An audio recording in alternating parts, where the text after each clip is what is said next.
Hey, kita sering banget kan ngelihat angka miliaran atau bahkan triliunan rupiah nangkring di laporan keuangan. Tapi pertanyaannya, dari mana sih angka-angka itu sebenarnya berasal? Nah, di Crash Course Teori Pengukuran atau Measurement Theory kali ini, kita bakal bertindak layaknya detektif.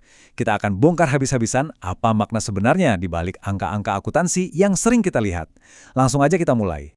Oke, coba deh kita mulai dengan satu pertanyaan fundamental ini. Angka di laporan keuangan itu beneran punya arti nggak sih?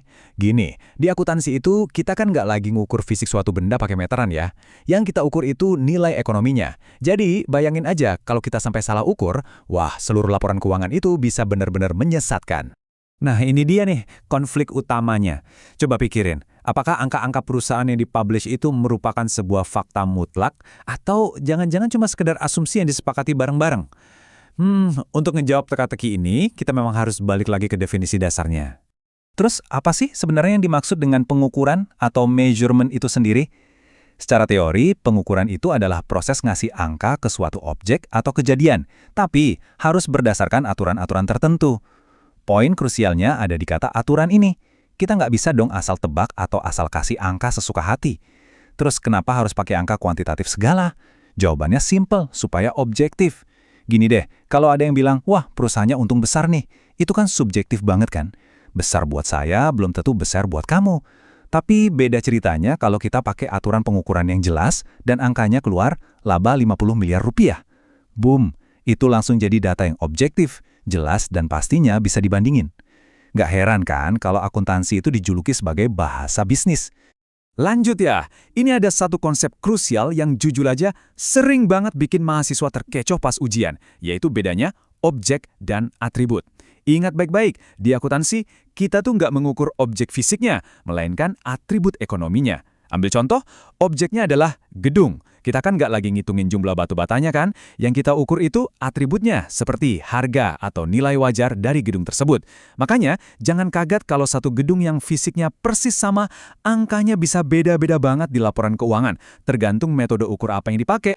Nah, setelah kita paham apa yang diukur, pertanyaan selanjutnya, seberapa kuat sih makna dari angka tersebut? Disinilah kita masuk ke pembahasan yang namanya skala pengukuran atau measurement scales. Intinya gini, semakin tinggi atau kompleks skala yang kita pakai, semakin dalam juga analisis finansial yang bisa kita lakuin. Yuk, kita bedah tingkatannya dari bawah ke atas.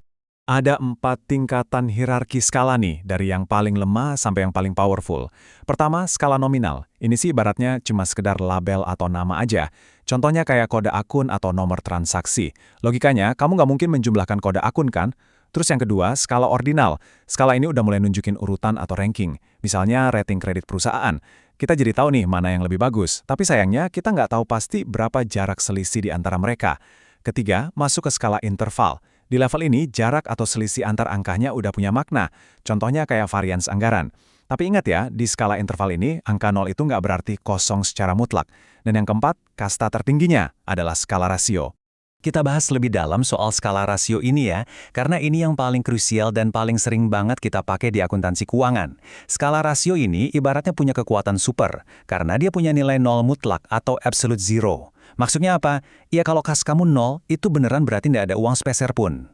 Nah, berkat si 0 mutlak inilah, kita bisa melakukan semua operasi matematika secara penuh. Cuma di skala rasio ini, kita bisa dengan yakin bilang sesuatu kayak Rp200 itu tepat 2 kali lipat lebih besar dari Rp100. Skala inilah yang bikin kita bisa menganalisis kas, pendapatan, sampai total aset secara super presisi. Oke, kita udah ngebahas cara ngasih label ke angka. Sekarang kita switch sedikit dan lihat types of measurement alias tipe-tipe pengukuran. Pertanyaannya gampang, kalau di dunia nyata, dari mana sih sebenarnya angka-angka akuntansi ini berasal?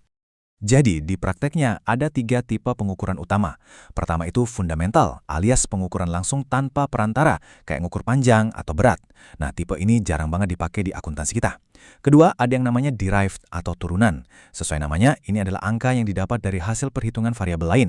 Contoh paling gampangnya, laba. Kita kan nggak bisa lihat wujud laba secara fisik, tapi kita harus ngitungnya dari pendapatan dikurangi beban. Terus yang ketiga, dan ini yang jadi jantungnya dunia akuntansi, adalah fiat measurement. So, apa sih fiat measurement itu? Tolong perhatiin bagian ini, karena ini konsep yang super penting. Fiat measurement itu adalah pengukuran yang sepenuhnya didasarkan pada aturan atau kesepakatan semata. Dalam akuntansi, seringkali nggak ada tuh yang namanya nilai asli mutlak. Angka-angka kayak nilai depresiasi atau historical cost yang sering kamu lihat di neraca, itu semua ditentukan oleh standar akuntansi yang udah disepakati bareng-bareng. Jadi kesimpulan besarnya, angka akuntansi itu pada dasarnya adalah hasil dari keputusan manusia. Karena sangat bergantung pada fiat atau kesepakatan ini, akuntansi itu sebenarnya nggak akan pernah 100% objektif. Mengejutkan bukan? Nah, karena tadi kita udah sepakat kalau akuntansi itu nggak 100% objektif, kita sering banget dihadapkan pada satu dilema klasik. Dilema ini hampir pasti selalu keluar di ujian loh, yaitu trade-off antara reliabilitas dan akurasi. Di satu sisi, kita punya reliabilitas yang fokus banget pada konsistensi.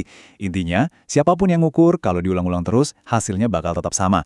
Tapi di sisi lain, ada akurasi, yang fokusnya pada kebenaran. Seberapa dekat sih angka tersebut dengan nilai realitas yang sebenarnya?